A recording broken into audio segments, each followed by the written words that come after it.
Last வீக்கே பிளான்ஸ்லாம் வாங்கணும், nursery போகலான்னு husband கிட்ட சொல்லியிருந்தேன். இந்த டைம் வேணாண்டா, நெக்ஸ்ட் டைம் பார்த்துக்கலான்னு சொல்லிட்டாங்க. எஸ்டர்டே அவரே வந்து வா நர்சரி போகலான்னு கூப்பிட்டாரு. நீங்களா கூப்பிடுறீங்க, மழை ஏதாவது வந்துட போகுதுன்ட்டு கமெண்ட் பண்ணிக்கிட்டே கிளம்பிட்டு இருந்தேன். கிளம்பி வெளியே வந்தா உண்மையாவே மழை தான் வந்துச்சு. ரொம்ப பெரிய மழைலாம் இல்லை, தூரலா சாரலான்னு தெரியல, அந்த அளவுக்கு தான் பெஞ்சுது. அந்த மாதிரி பெஞ்சதுக்கே தலையெல்லாம் நல்லாவே நனைஞ்சிச்சு. நர்சரிக்குள்ள நுழைஞ்சதும் ஏதோ வேற உலகத்துக்கு வந்த மாதிரி இருந்துச்சு. ரொம்ப சூப்பரா, மனசுக்கு நிம்மதியா இருந்துச்சு எனக்கு.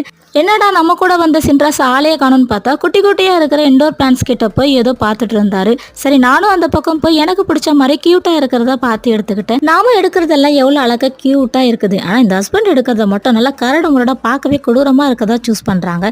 இது விஷயமா போய் அவங்க கிட்டே கேட்டா, நான் உன்னையே செலக்ட் பண்ணிருக்கேன், அப்ப நீ ரகடா கியூட்டா அப்படின்ட்டு நம்ம கிட்டேயே கொஸ்டின் திருப்பி விடுறாரு. சரி ஓகே, சின்ராஸ் ஏதோ யோசிச்சு வச்சிருக்கான்னு சொல்லிட்டு, சரி ஓகே சார், நீங்க உங்க வேலையை பாருங்க, அந்த இடத்த விட்டு எஸ்கேப் ஆகி வந்துட்டேன். அப்படியே வாங்கின பிளான்ஸ் எல்லாத்தையுமே தம்பியை வர வச்சு அவங்க கிட்ட கொடுத்து அனுப்பியாச்சு. அவன் சேஃபா எடுத்துட்டு வந்துட்டான்.